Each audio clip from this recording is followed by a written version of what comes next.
Hello everyone and welcome to my YouTube channel called Living in Hayward, Wisconsin. I'm Audrey Miller, and on this channel we talk about all things real estate related and also just about living in Hayward. Sometimes we cover fun topics like fish fry or old fashions. We talk about a lot of real estate data and information. We talk about different areas you might want to look to purchase property in our great northern Wisconsin area, which centers around Hayward. And there's lots of videos on my channel for you to check out. You can always feel free to like, subscribe, share, comment. I'd love to hear from my viewers if you ever get a chance.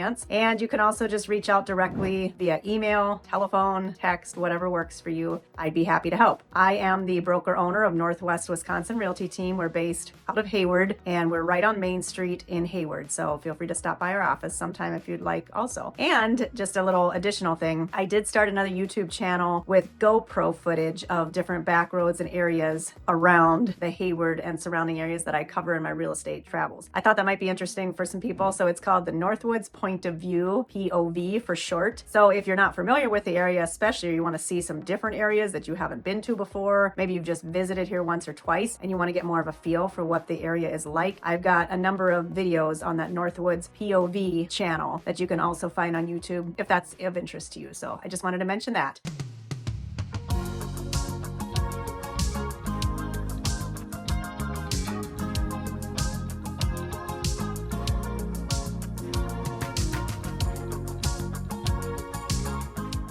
So I've done a video in the past where I talked about what lake should I buy property on in Hayward, Wisconsin, and that addresses surrounding areas too, and it talks about the specific lakes. But a lot of my buyers are people looking for property on lake homes. Obviously, I sell residential off-water properties, I sell vacant land. We kind of do it all up here. I don't do a lot of commercial. I'm not opposed to it, but that's not my specialty. But selling lake houses is a big part of my business. We have a lot of second homeowners here. We also have people who primarily live on the lake. Sometimes those folks go somewhere in the south in the wintertime, if maybe they're retirement age. But we have a lot of lakes in Wisconsin, in northern Wisconsin in particular, and a lot of lake owners. So I wanted to talk a little bit today about the different areas where you may want to look at buying lakefront property. I'm going to kind of break it down into like 7 or 8 different areas where there's groupings of lakes and just give kind of a brief overview of maybe the pros and cons or a little bit of info about each of those areas. Because sometimes that's what's tough for a buyer, is to narrow down even what area within the geographic region up here in northern Wisconsin that they want to be in. As I said, I'm based out of Hayward and I cover about 45 minutes in any direction from Hayward, sometimes an hour depending. So I'm going to stay within that geographic area when I talk about these different sub areas where you may want to look for lakefront property. And hopefully this kind of can point you at least in the right direction of where you want to start doing more research or reach out to me for additional information and all of that. So the other thing is there is this war over whether the Packers or Vikings are better. You know, we got a lot of Minnesota people here. So there's that. There's, do you say pop or soda? And there's also, who has more lakes, Wisconsin or Minnesota? Turns out this is not as simple as you might think. Wisconsin has over 15,000 lakes. If you look on the DNR site, it shows Minnesota only has like 11,000 some. However, the criteria in Minnesota is that the lake has to be at least 10 acres or more. In Wisconsin, it's like anything counts as a lake. It's like, oh, there's a big puddle. Okay, we'll call it a lake. So really, when you break it down to the same criteria of what defines a lake, I am sad to say, Minnesota, you win. Your land of 10,000 lakes, which is actually a lot more than that, still stands. You do have more lakes when you use the same comparison, but I still think Wisconsin's better.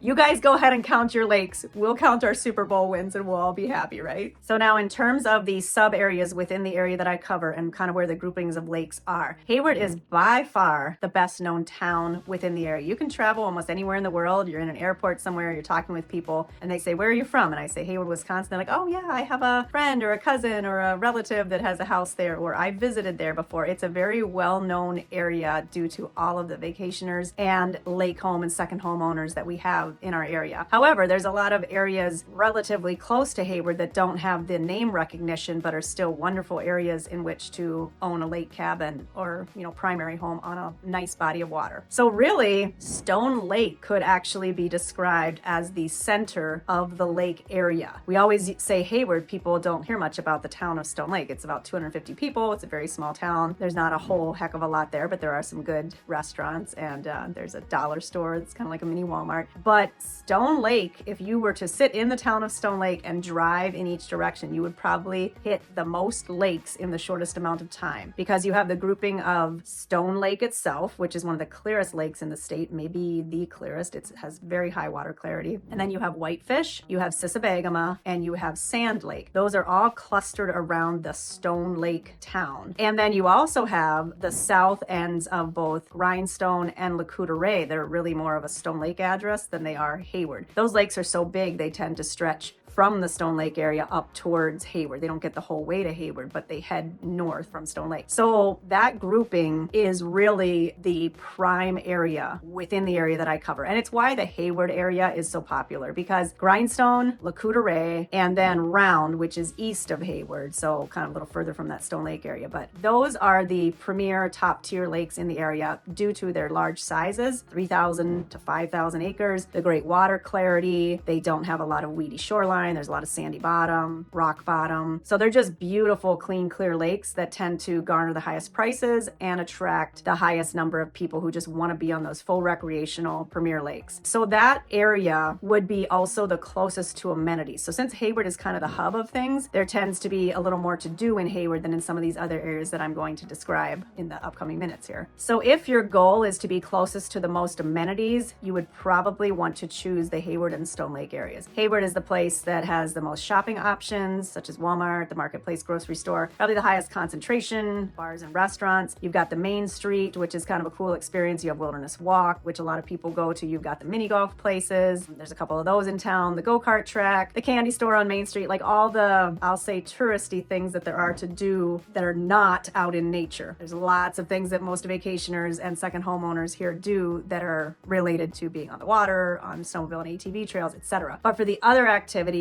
and a lot of the dining tends to be centered around the Hayward town and not too far out from there. So that's kind of the rundown of that area. Like I said, Round Lake is a little bit to the east of Hayward, but that is very much of a premier lake in the area as well. And you're only about 10 minutes from Hayward, maybe 15, depending on where you are on Round Lake itself. You know, people will often say to me when they're looking, they might have a specific lake in mind because they have history on that lake or they have family or friends on that lake. But also sometimes they'll just give me a range. I want to be within 20 minutes of Hayward. That would basically cover the lakes that I just described, maybe a half hour on a few of those. So then the next area that I'll talk about is east on Highway 77. And this can be anywhere from 20 to actually 45 minutes probably. There's kind of a corridor of lakes, and it's Spider Lake, Teal Lake, and Lost Land Lake. And then there's Ghost Lake, which is a smaller lake. But Spider, Teal, Lost Land, you've probably heard me talk about these before. These are the quieter lakes. So they have restrictions on recreational activities. They have speed restrictions, certain times of day that you can't do water skiing. Some of them you can't do that at all. So those are considered the quiet lakes, and they're kind of all in a row along Highway 77 East, but to the north of that. When you're out there, you're driving probably a half hour to 45 minutes to get to amenities. Now there are bars and restaurants sprinkled throughout that area. There's resorts, so there's definitely places to go to eat. But if you want to get groceries, there's not even really much for a convenience store in that area to be able to go grab a few things. You're a little more in the woods. It's beautiful forested areas. It's not as highly developed on some of those lakes, as they might have a little bit bigger lots, as you would find, you know, compared to say Lac-Courte-Oreille or Grindstone. But the trade-off is that you're a little bit further from things. It's a little more of a trip into town instead of a quick